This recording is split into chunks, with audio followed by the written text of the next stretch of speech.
신명기 말씀 보겠습니다. 신명기 9장 5절 읽어보겠습니다. 내가 가서 그 땅을 얻으면 너의 의로움을 인함도 아니며 내 마음이 정직함을 인함도 아니요.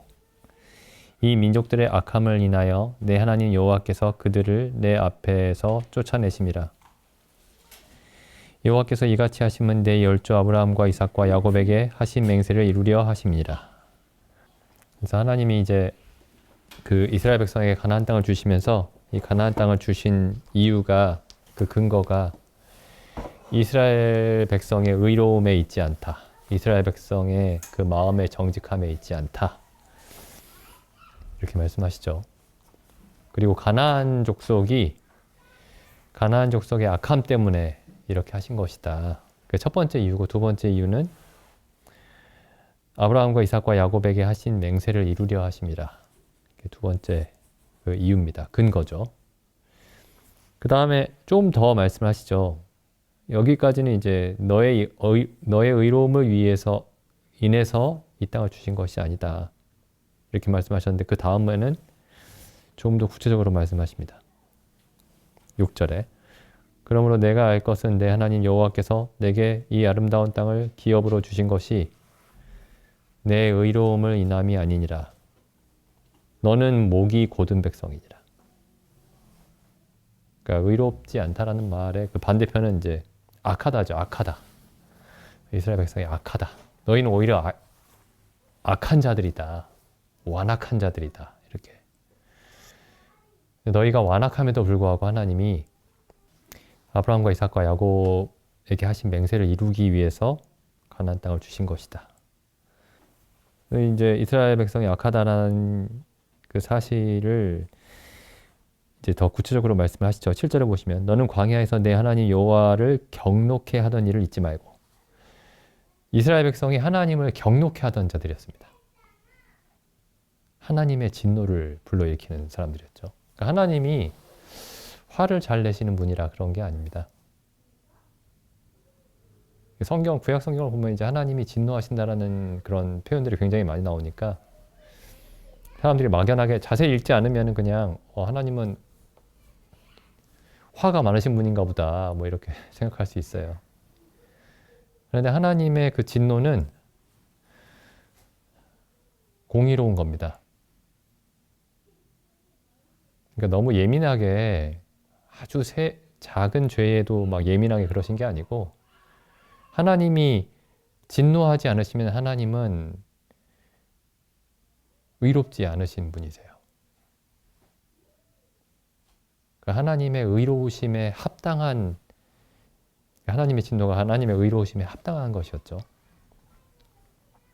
그러니까 오히려 하나님이 진노하시지 않는 이스라엘 백성을 보시면서 하나님이 진노하시지 않는 하나님이셨다면은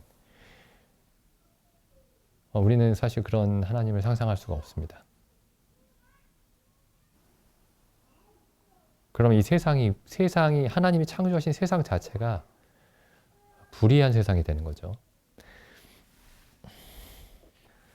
계속 읽어보겠습니다. 너는 광야에서 내 하나님 여호와를 경노케 하던 일을 잊지 말고. 그럼 이스라엘 백성이 특별히 악했기 때문에 하나님을 경노케 한 게 아닙니다. 우리도 하나님의 은혜가 없으면은 하나님을 경노케 하는 자들입니다. 우리 스스로에게서, 우리 자신에게서 나오는 어떤 것으로만 하나님 앞에 선다면 우리는 하나님을 경노케 하는 자들입니다. 아담에 속한 모든 자들이 하나님의 진노를 일으키는 자들이죠. 우리가 하나님의 진노에 대해서 생각을 깊이 해봐야 됩니다. 특히 이 시대에 더 그런 것 같아요. 이 시대에 하나님의 진노에 대한 그런 충분한 이해가 없이 하나님이 용서하시고 사랑하신다라는 얘기만 이렇게 난무하고 있습니다. 하나님이 분명히 사람을 불쌍히 여기시고 사랑하시고 용서하시는 하나님이시지만은 동시에 하나님이 진노하시는 분이십니다. 공의로 진노하시는 분이시죠.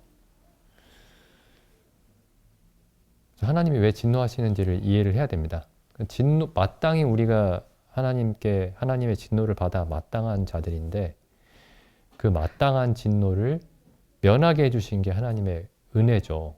그러니까 하나님의 은혜를 우리가 올바르게 이해하려면은 하나님의 진노에 대해서 이해를 해야 됩니다. 그렇지 않으면 은혜를 사실 이해하지 못한 거예요. 그 하나님의 진노와 하나님의 은혜의 차이는 뭐냐면은 하나님의 진노는 반드시 일어나야 되는 사건입니다. 반드시 일어나야 되는 사건. 그러니까 하나님이 진노하지 않으면 하나님이 불의한 하나님이 되시죠. 근데 하나님의 은혜는 반드시 일어나야 되는 사건이 아닙니다. 하나님은 죄인을 반드시 심판해야 되지만 하나님이 죄인을 반드시 용서해야 되는 건 아닙니다. 그렇죠? 죄인은 반드시 그에 합당한 벌을 받아야 되지만은 죄인이 반드시 용서받아야 되는 건 아닙니다. 근데 우리가 하나님이 반드시 하셔야 되는 일과 하나님이 자기의 기쁘신 뜻대로 하시는 일의 그 차이를 깊이 생각해 보지 않습니다. 사람들이. 하나님은 우리를 용서하실 의무가 없습니다. 근데 하나님은 반드시 우리를 심판하셔야 됩니다. 그래야 하나님이 의로운 재판장이 되기 때문에. 그러니까 하나님 반드시 하셔야 되는 일이 뭐냐면은 죄인에게 벌을 주고 의인에게 상을 주는 겁니다. 이건 반드시 하셔야 되는 일이에요. 우리는 이건 왜 그렇게 해야 되는지 증명할 필요가 없는 겁니다. 직관적인 거예요. 의인이 상을 받고 죄인이 벌을 받는다. 근데 만약에 어떤 사람이 의인을 불의하다고 하고 죄인을 의롭다고 하면은 이 세상에서도 그게 사람들이 받아들이기 힘들죠. 근데 반면에 죄인이 용서받아야 되는 건 아닙니다. 하나님이 죄인을 용서하셔야 되는 건 아닙니다. 그러니까 우리가 이제 복음을 전할 때 마치 당신은 용서를 받아야 됩니다. 용서를 받아야 됩니다. 그렇게 그 메시지만 전하고 있으면은 굉장히 잘못 전하는 겁니다. 오히려 이 얘기를 먼저 해야 돼요. 당신은 반드시 심판을 받아야 됩니다. 영원한 형벌을 받아야 됩니다. 그게 하나님의 거룩하심에 합당한 사건이 됩니다. 그게 사건이에요. 하나님의 거룩하심에 따라서 반드시 일어나야 되는 일이 뭐냐면은 모든 사람이 영원한 형벌을 받아야 됩니다. 영원한 불길에 영원토록 불타야 되는 거죠. 그게 하나님의 거룩하심에 합당한 일입니다. 계속 읽어보겠습니다. 신명기 9장 7절. 너는 광야에서 내 하나님 여호와를 경노케 하던 일을 잊지 말고 기억하라. 이스라엘 백성이 우리와 다른 게 아니고 모든 인류의 어떤 표본 같은 거예요. 아담이 모든 인류의 표본과 같은 겁니다. 그래서 우리가 아담을 보면서 아담의 잘못을 보면서 참 어리석구나. 나 같으면 그렇게 안 했을 텐데. 그렇게 생각하면 굉장히 지금 오해하는 거예요. 이스라엘 백성의 잘못을 보면서 참 이스라엘 백성들 정말 목이 곧았구나. 우리는 그렇게 하지 않을 텐데.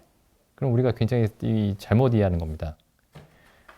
모든 사람의 어떤 속성을 보여주고 있는 거예요. 우리를 보여주고 있는 겁니다. 우리를. 너는 광야에서 내 하나님 여호와를 경노케 하던 일을 잊지 말고 기억하라. 내가 애굽 땅에서 나오던 날부터 이곳에 이르기까지 늘 여호와를 거역하였다. 늘 여호와를 거역하였다. 끊임없이. 왜 그랬냐면은 이 사람들이 거듭나지 않았기 때문에 그랬어요. 그 뒤에 보면 이제 그렇게 설명을 하고 있죠. 그 신명기의 그 뒷부분에 보면은 신명기 29장에 보면 신명기 29장 4절에 보면 29장 3절 보겠습니다. 곧 그 큰 시험과 이적과 큰 기사를 내가 목도하였느니라. 그러나 깨닫는 마음과 보는 눈과 듣는 귀는 오늘날까지 여호와께서 너희에게 주지 아니하셨느니라. 깨닫는 마음과 보는 눈과 듣는 귀가 없었기 때문에. 그 다음에 30장 6절에 보시면 이런 말씀이 있죠. 30장 5절을 보겠습니다. 내 하나님 여호와께서 너를 내 열조가 얻은 땅으로 돌아오게 하사 너로 다시 그것을 얻게 하실 것이며, 이게 이제 이스라엘 백성이 나중에 우상 숭배로 인해서 전 세계에 흩어졌다가 하나님의 심판으로 인해 전 세계에 흩어졌다가 마지막 때에 하나님이 이스라엘 백성을 다시 구원하실 일에 대해서 이제 모세가 예언하면서 하는 얘기입니다. 5절 내 하나님 여호와께서 너를 내 열조가 얻은 땅으로 돌아오게 하사 너로 다시 그것을 얻게 하실 것이며, 여호와께서 또 내게 선을 행하사 너로 열조보다 더 번성케 하실 것이며, 그 다음에 일어나는 일이 뭐냐면은 6절 내 하나님 여호와께서 내 마음과 내 자손의 마음에 할례를 베푸사. 그러니까 이스라엘 백성이 마음의 할례를 받지 않았던 거예요. 그런 상태에서는 사람이 아무리 최선의 모습을 보이더라도 여기 9장 7절에 있는 말씀처럼 늘 여호와를 거역할 수밖에 없습니다. 늘 여호와를 거역할 수밖에 없습니다. 거듭나지 않은 마음으로는. 여기 골로새서에 보면은 우리에게 일어난 일을 할례라고 표현하고 있죠. 골로새서에 보시면은 골로새서 2장에 보시면 2장 11절 또 그 안에서 너희가 손으로 하지 아니한 할례를 받았으니 곧 육적 몸을 벗는 것이요 그리스도의 할례니라. 우리가 그리스도 안에서 그리스도의 할례를 받았습니다. 손으로 한 할례가 아니고 육체의 할례가 아니고 마음의 할례를 받은 거죠. 네, 다시 앞으로 돌아가 보겠습니다. 신명기 9장 8절 호렙산에서 너희가 여호와를 경록해 하였으므로 여호와께서 진노하사 너희를 멸하려 하셨느니라. 아까도 말씀드렸지만 저는 옛날에 여기 이런 말씀들을 보면은 하나님이 좀 신약이랑 좀 다르네.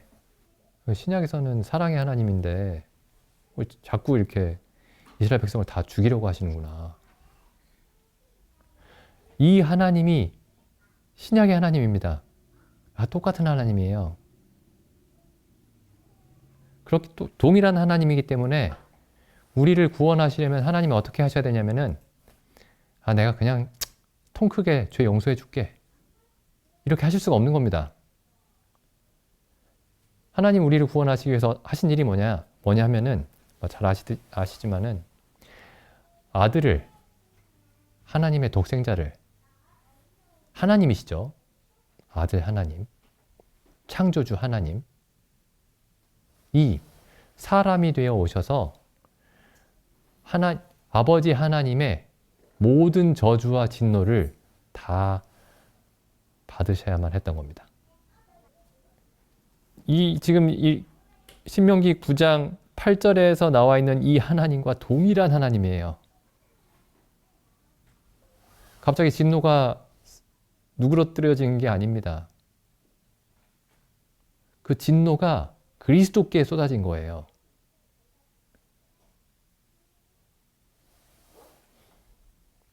동일한 하나님이라는 그 사실을, 구약의 하나님과 신약의 하나님이 동일한 하나님이라는 사실을 우리가 좀 깊이 생각을 해봐야 됩니다. 초대교회 때 그 구약의 하나님과 신약의 하나님이 다르다고 주장했던 이단들이 있죠. 근데 기독교인들이 막연히 그렇게 생각합니다. 막연하게 그렇게 느끼고 있어요. 그래서 그 신약이 전하고 있는 복음이 싸구려가 되는 겁니다. 싸구려로 만들지 않기 위해서 하나님에 대한 생각을 바꿔야 된다는 게 아니고 하나님이 본래 똑같은 분이세요. 어제나 오늘이나 영원토록 동일하신 분입니다. 영원 전부터 영원 끝까지.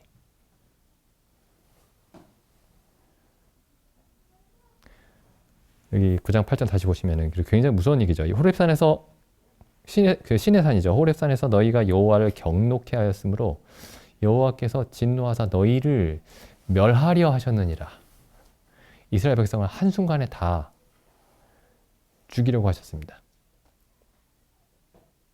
그때 내가 돌판들 곧 여호와께서 너희와 세우신 언약의 돌판들을 받으려고 산에 올라가서 40주야를 산에 거하며 떡도 먹지 아니하고 물도 마시지 아니하였더니 여호와께서 그 두 돌판을 내게 주셨나니 그 판의 글은 하나님이 친수로 기록하신 것이요 너희 총회 날에 여호와께서 산상의 불 가운데서 너희에게 이르신 모든 말씀이니라. 40주야가 지난 후에 여호와께서 내게 돌판 곧 언약의 두 돌판을 주시고 내게 이르시되 일어나 여기서 속히 내려가라. 내가 애굽에서 인도하여 낸 내 백성이 스스로 부패하여 내가 그들에게 명한 도를 속히 떠나 자기를 위하여 우상을 부어 만들었느니라. 여호와께서 또 내게 일러 가라사대 내가 이 백성을 보았노라. 보라 이는 목이 곧은 백성이니라. 나를 막지 말라. 내가 그들을 멸하여 그 이름을 천하에서 도말하고. 하나님의 공의로우심대로만 하나님의 거룩하심대로만 행하셨으면은 이렇게 된 거죠. 그래서 이제 여기 특히 여기 그 모세오경에 나오는 이스라엘 백성과 하나님의 관계를 읽으실 때 이 하나님이 지금도 동일한 하나님이다 라는 생각으로 좀 기억하시면서 읽으시면 우리가 혹시라도 막연하게 잘못 알고 있는 하나님에 관해서 잘못 알고 있는 부분들이 새롭게 아마 다시 보이시게 될 겁니다. 그래서 이제 모세가 이렇게 기도를 하죠. 25절을 보시면은 그때 여호와께서 너희를 멸하겠다 하셨으므로 내가 여전히 40주야를 여호와 앞에 엎드리고 40일 밤낮으로 기도했습니다. 40일 밤낮으로. 이스라엘 백성의 구원을 위해서. 이스라엘 백성이 하나님의 공의로운 진노에 멸망하지 않도록 기도했는데 40주야를 기도했습니다. 그래서 우리가 좀 생각해 볼 필요는 있죠. 우리는 누군가를 위해서 누군가 거듭나고 복음을 듣고 거듭나게 하기 위해서 40주야를 기도해 본 적이 있는가? 아니면 하루 종일 기도해 본 적이 있는가? 뭐 어차피 구원 받으려면 구원 받겠지. 듣다 보면 구원 받겠지. 뭐 이런 생각으로. 그래서 이제 구약 시대에 사람들이 기도했던 모습들을 좀 또 눈여겨볼 필요가 있습니다. 모세가 우리와 같은 사람이었어요. 어떤 신화적인 존재가 아닙니다. 우리와 똑같은 그런 사람이었죠. 계속 읽어보겠습니다.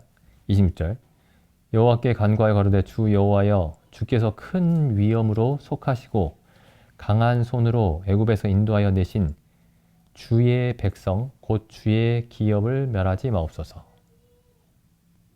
이제 이 모세의 기도의 어떤 그 핵심이 어디 있냐면은 이 백성은 당신의 백성입니다. 이렇게 얘기하는 겁니다. 당신의 이름이 이 백성 위에 있습니다. 이렇게 얘기하죠. 27절 주의 종 아브라함과 이삭과 야곱을 생각하사 이 백성의 강팍과 악과 죄를 보지 마옵소서. 그러니까 이렇게 기도하지 않았어요. 그래도 자세히 보시면은 그래도 여기에 이 사람들 안에 뭔가 그래도 선한 게 있지 않습니까? 그렇게 기도할 수가 없었습니다. 근거를 어디에다 두고 있냐면은 당신의 종 아브라함과 이삭과 야곱을 생각하사 이 백성을 용서하십시오. 그래서 하나님이 이스라엘 백성을 멸망시키지 않은 그 근거가 어디 있냐면은 아브라함과 이삭과 야곱에게 있었습니다. 이스라엘 백성들에게 있는 게 아니고 이스라엘 백성에게는 하나님의 진노를 피할 근거가 전혀 없었습니다. 오히려 정반대 근거만 있었죠. 하나님의 진노를 받아야 하는 그런 이유밖에 없었습니다. 그러니까 이스라엘 백성이 하나님의 진노를 피할 수 있는 근거는 이스라엘 백성 안에는 없고 아브라함과 이삭과 야곱에게 있었죠. 그 근거가. 근데 아브라함과 이삭과 야곱도 보시면은 하나님이 아브라함과 이삭과 야곱의 어떤 선함을 보시고 아브라함과 이삭과 야곱에게 맹세하신 게 아니고 일방적으로 맹세하셨죠. 일방적으로 맹세하셨습니다. 너희가 아브라함과 이삭과 야곱이 의롭고 선하기 때문에 내가 너희 후손들을 내 백성으로 삼겠다 이렇게 말씀하신 게 아니고 일방적으로 아브라함을 불러내셔서 내가 너를 통해 내 백성을 이루겠다 이렇게 말씀하신 거죠. 그래서 여기 잘 보시면은 그래서 이 근거가 백성의 강팍과 악과 죄를 보지 마옵소서 라고 했을 때의 그 근거가 하나님에게 있었습니다. 하나님 자신에게 있었습니다. 그 다음에 계속 보시죠. 주께서 우리를 인도하여 내신 그 땅 백성이 말하기를 애굽 땅이죠. 애굽 백성이 말하기를 여호와께서 그들에게 허락하신 땅으로 그들을 인도하여 드릴 능력도 없고 그들을 미워도 하사 광야에서 죽이려고 인도하여 내셨다 할까 두려워하나이다. 그러니까 하나님의 이름이 하나님의 명예가 하나님의 영광이 실추될까 두렵습니다. 지금 모세가 잘 보시면 모세가 누구를 걱정하고 있죠? 물론 이스라엘 백성을 걱정하고 있는 건 맞습니다. 이스라엘 백성의 구원을 위해 기도하고 있죠. 근데 잘 보시죠.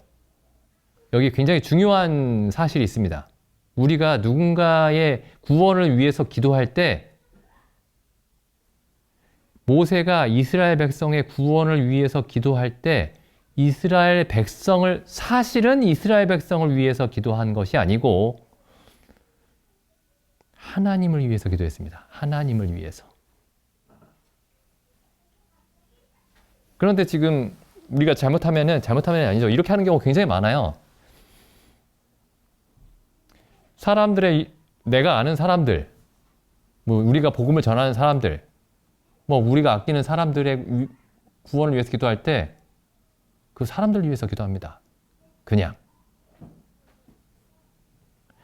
하나님의 이름을 위해서 구하지 않고 사람들을 위해 구합니다. 여기에 굉장히 큰 문제가 있습니다. 여기에. 유명한 말씀을 한 거 보죠. 그 시편이죠. 시편 23편. 뭐 여호와는 나의 목자시니 굉장히 유명한 시편이죠. 23편 3절을 보시죠. 내 영혼을 소생시키시고 나를 위해서 의의 길로 인도하시는도다. 이렇게 기록되어 있지 않습니다. 하나님 자기의 이름을 위해서 나를 의의 길로 인도하신다. 하나님 자기의 영광을 위해서 나를 구원하신다. 이게 뭐 어찌 보면 그렇게 중요한 차이가 아닌 것 같은데 굉장히 중요한 차이입니다.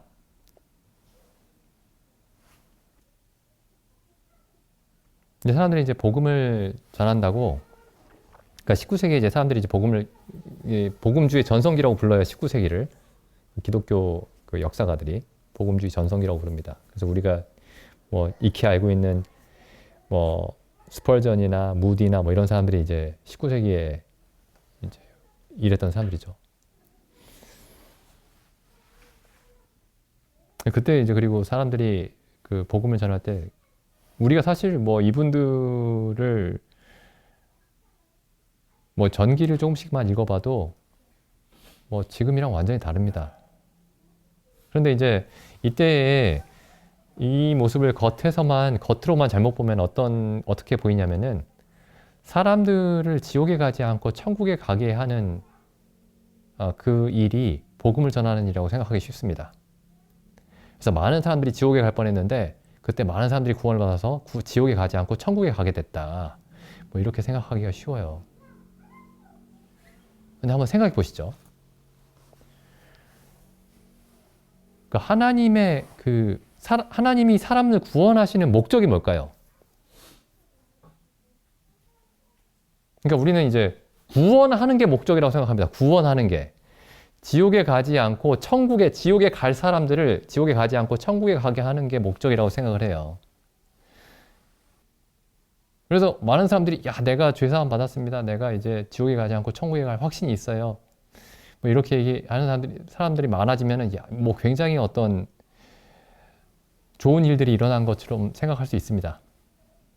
우리에게도 물론 이제 그런 일들이 많이 일어나길 바래요. 우린 정반대 일만 일어나고 있죠, 지금 수년 동안.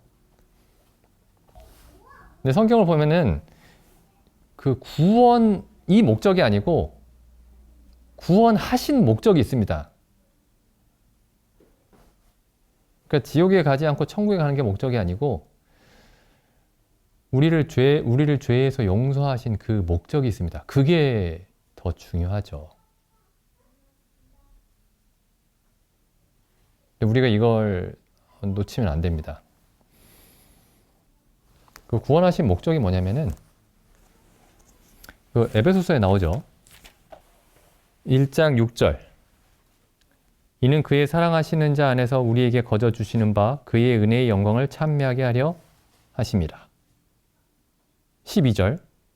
이는 그리스도 안에서 전부터 바라던 우리로 그의 영광의 찬송이 되게 하려 하심이라. 14절. 그의 영광을 찬미하게 하려 하심이라. 하나님의 영광을 찬송하는 겁니다.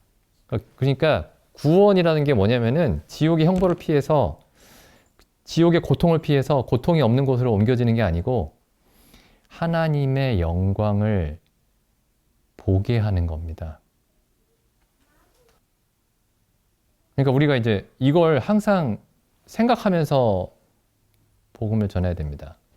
이건 둘째 일이고 일단 지옥 안 가는 게 중요하니까 지옥 안 가게 하고 지옥을 피해서 천국에 가게 하는 그런 생각으로 복음을 먼저 전하고 나중에 하나님의 영광을 보게 하자. 그렇게 분리된 복음은 없습니다. 그러니까 사람들이 이제 죄 사함 받았다는 확신이 있고 구원의 확신이 있고 난 다음에 어떤 일이 벌어지냐면은 하나님과 상관없이 삽니다. 실제적으로 하나님과 상관없이 살아요. 난 죄 사함의 확신이 분명히 있고 난 확실히 구원받고 하나님의 영광과 상관없이 삽니다. 근데 그렇게 사는 사람들은 반드시 지옥 갑니다. 그 구원의 확신도 아니고 죄사함 받은 것도 아니에요. 그 구원은 하나님을 보게 하는 겁니다. 진짜 구원이 뭐냐면은 지옥의 형벌을 피하는 게 구원이 아니고 하나님을 보게 하는 거예요.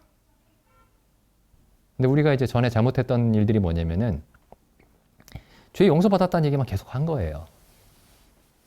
다른 건 잘 모르겠고 일단 지옥의 형벌을 피했으면 좋겠다는 겁니다. 복음은 하나님을 대면하게 만드는 겁니다. 평안을 얻게 하는 것도 아니고 죄사함의 확신을 갖게 하는 것도 아니고 하나님을 대면하게 하는 겁니다. 그게 복음의 핵심이에요. 그 안에서 죄 사함이 이해되어야 됩니다. 그 안에서 죄 용서가 일어나야 됩니다. 그 안에서. 일단 죄 용서에 대한 어떤 개념이 생기고 나서 하나님을 대면하게 하는 그런 일은 우리가 굉장히 잘못한 거죠. 만약에 그렇게 하고 있으면. 그러니까 십자가에 달린 예수님을 보고 아, 내가 형벌을 피했구나라는 사실만 사람들이 본 겁니다. 그랬기 때문에. 원래 십자가에 달린 예수님을 보면서 하나님 앞에서 우리가 얼마나 하나님의 그 진노가 우리에게 합당한지를 보지 못하고 다만 아, 예수님이 나의 형벌을 다 받았네 이런 생각만 한 거예요. 그래서 질문을 우리가 뭐 이렇게 나누면 안 되겠지만은 이제 좀 이해를 위해서 질문을 이렇게 하자면은 전도가 중요할까요? 예배가 중요할까요? 둘 중에 하나만 택해야 된다면, 물론 둘 중에 하나만 택할 수는 없습니다만은 둘 중에 하나만 택해야 된다면은 전도를 버려야 됩니다.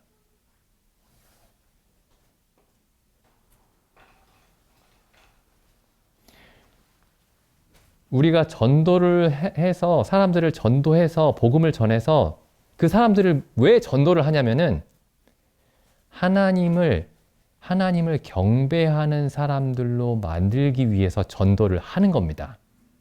그러니까 뭐가 더 중요하냐라는 질문에 뭐가 더 중요하냐는 그 질문 자체가 맞지 않을 수도 있어요. 둘 다 똑같이 중요하죠. 그런데 전도하는 목적이 무엇이냐 이런 식으로 질문을 한다면은 전도보다 예배가 더 중요합니다.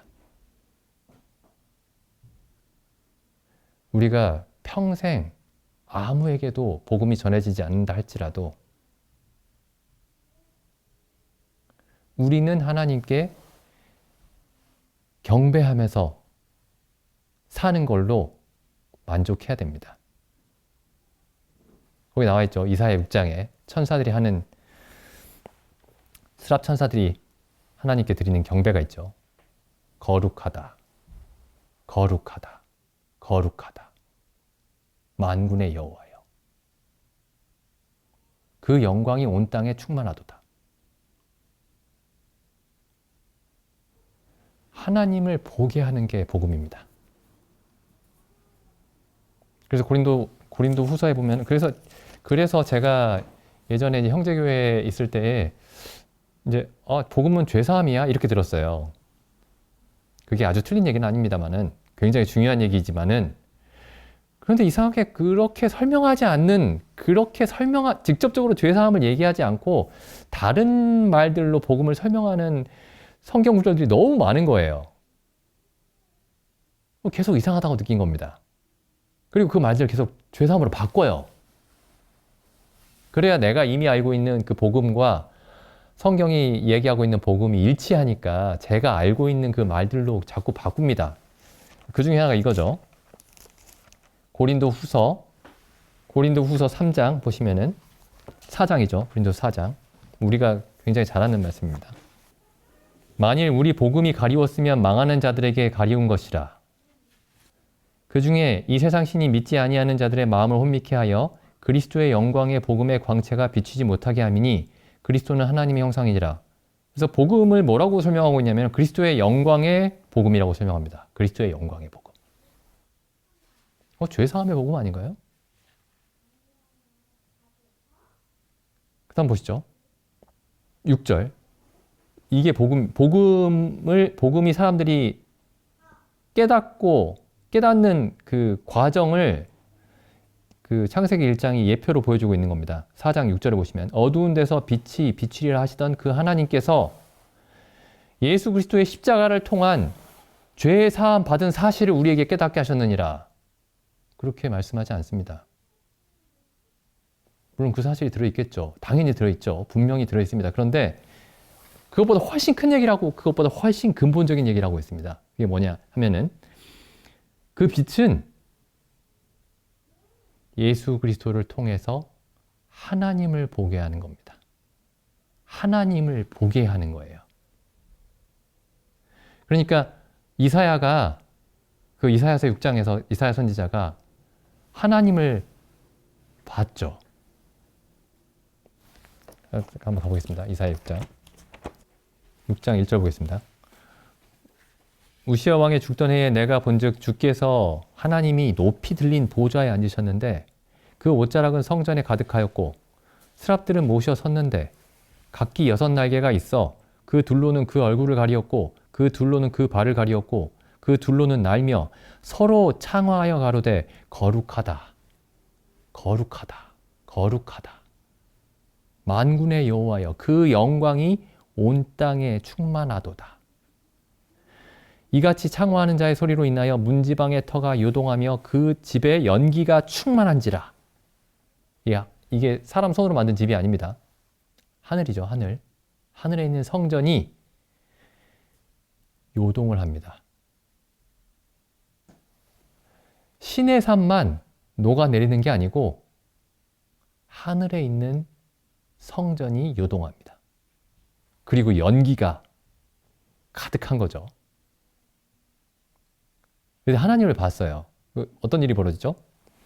그때 내가 말하되 화로다 나여 망하게 되었도다.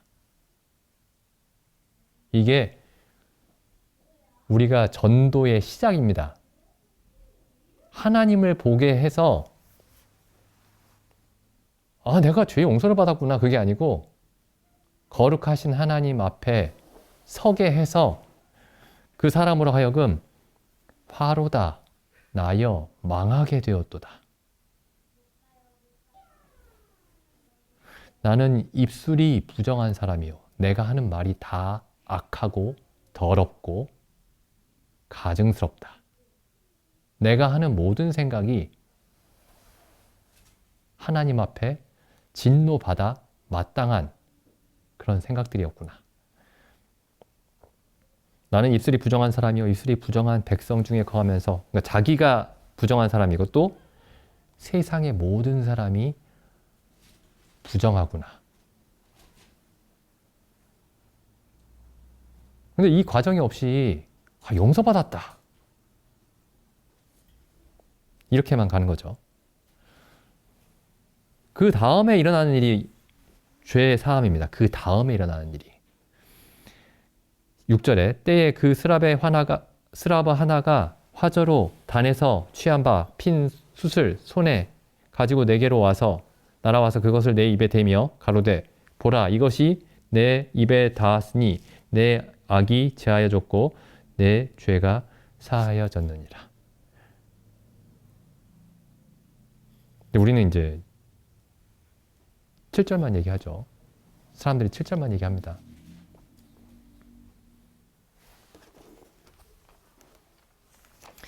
요한계시록의 마지막에 보면은 22장 보시죠. 하늘나라의 모습에 이렇게 되어 있습니다. 22장 3절. 다시 저주가 없으며 즐거운 일만 있다. 이렇게 되어 있지 않고 다시 저주가 없으며 하나님과 그 어린 양의 보좌가 그 가운데 있으리니 그의 종들이 그를 섬기며 그 다음 보시죠. 그의 얼굴을 볼 터이요. 이게 구원입니다. 하나님의 얼굴을 본다.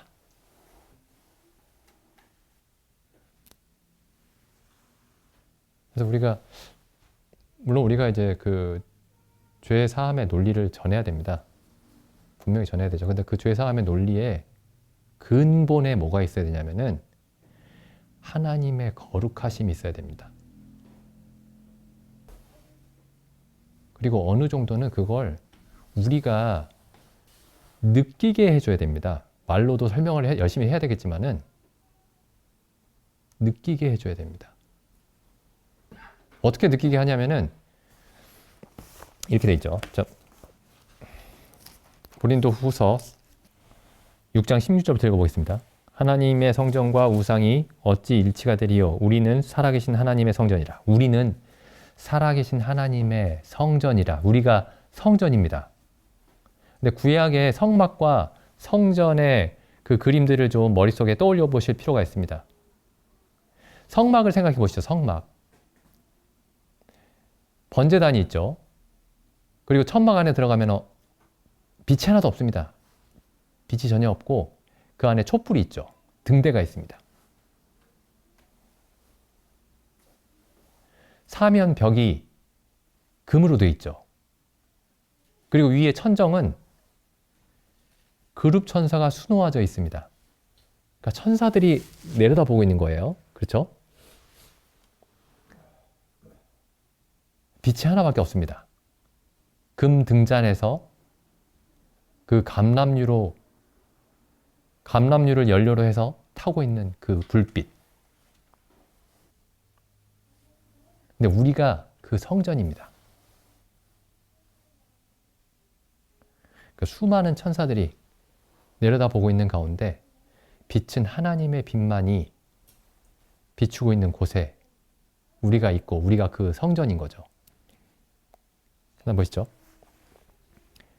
그 성전이 어떤 곳이냐면은 이와 같이 하나님께서 가라사대 때 내가 저희 가운데 거하며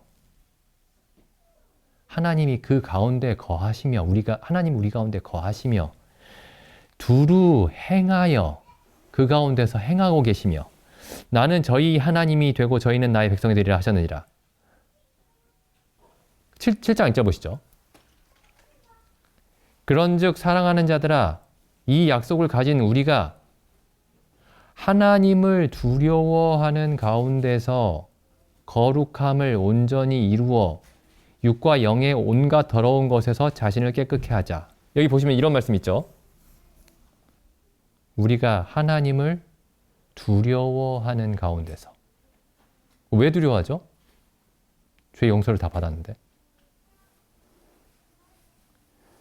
하나님을 알았기 때문에 두려워한 겁니다. 이방인들은 하나님을 두려워하지 않았어요. 제사장들이 하나님을 두려워했습니다. 레위인들이 하나님을 두려워했습니다. 하나님을 알았기 때문에 하나님을 두려워했죠. 한번 7장 1절 다시 한번 보시죠. 왜 우리가 이제 이 하나님을 두려워하는 것에 대해서 많은 얘기를 하니까 그리스에서는 왜 하나님을 두려워하느냐 하면서 나가버렸습니다. 우리가 죄 용서받고 의인이고 완전한데 뭐 하나님을 두려워하느냐. 이 7장 1절 말씀이 믿는 사람에게 한 말인지 믿지 않는 사람에게 한 말인지 빌립보서 말씀 보시죠. 빌립보서 2장 12절. 그러므로 나의 사랑하는 자들아, 거듭난 성도들에게 하는 말이죠. 빌립보 교회 성도들에게. 나의 사랑하는 자들아, 너희가 나 있을 때뿐 아니라 더욱 지금 나 없을 때에도 항상 복종하여 두렵고 떨림으로 너희 구원을 이루라. 물론 이게 구원을 받으라는 얘기는 아닙니다. 너희 받은 구원을 밖으로 드러내라 이런 뜻이죠. 너희 안에서 왜 두렵고 떨림에 대해서 말씀하고 있냐면은 너희가 죄가 있지 않냐. 그렇게 말씀하고 있지 않고 13절에 보시면 너희 안에서 행하시는 분이 하나님이시기 때문에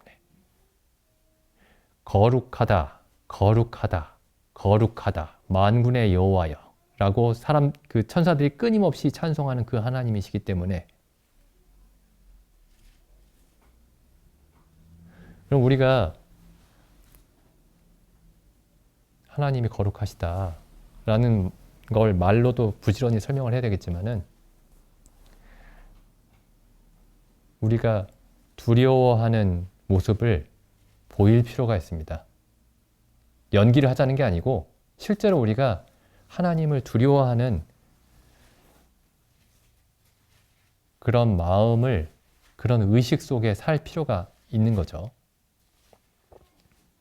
베드로전서 3장도 보겠습니다. 베드로전서 3장 1절 보시면 아내된 자들아 이와 같이 자기 남편에게 순복하라. 이는 혹 도를 순종치 않는 자라도 말로 말미암지 않고, 말로 전하지 말라는 얘기는 아닙니다. 말로 부지런히 전해야죠.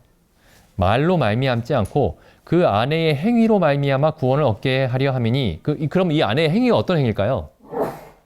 막 열심히 붙잡고 성경 얘기 계속하고 막 그런 게 아닙니다. 이 행위가 어떤 행위냐면은 2절 너희의 두려워하며 정결한 행위를 봄이라. 두려워하는 행위입니다. 누구를 두려워하냐면은 하나님을 두려워하는 거죠.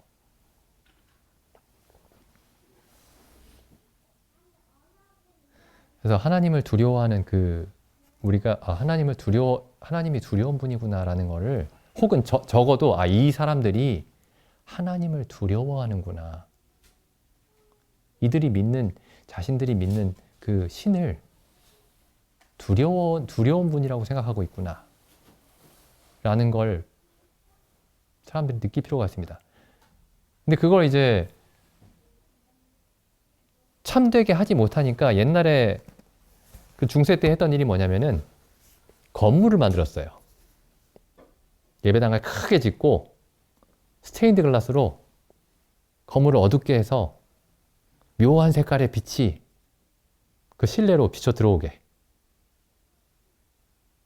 그리고 음악을 사용했죠. 파이프 오르간으로. 하나님이 계시다라는 걸 느끼게 하려고. 근데 성경에서는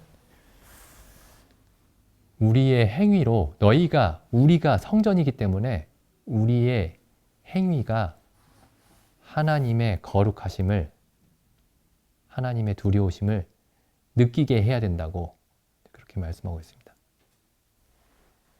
그래서 우리가 여기 예배당에 있든지 아니면은 밖에서 직장에서 집에서 어디에 계시든지 저 사람이 믿는다고 하는 그 하나님을 두려워하는구나. 그런 것들이 좀 보였으면 좋겠습니다. 거기서 그게 전도의 시작이죠. 그래서 하나님의 거룩하심을 보게 하는 게 전도입니다. 그래야 성경이 전하고 있는 죄의 사함도 하나님의 거룩하심 안에 있는 그 죄의 사함이 되겠죠. 네, 기도드리는 시간 갖겠습니다.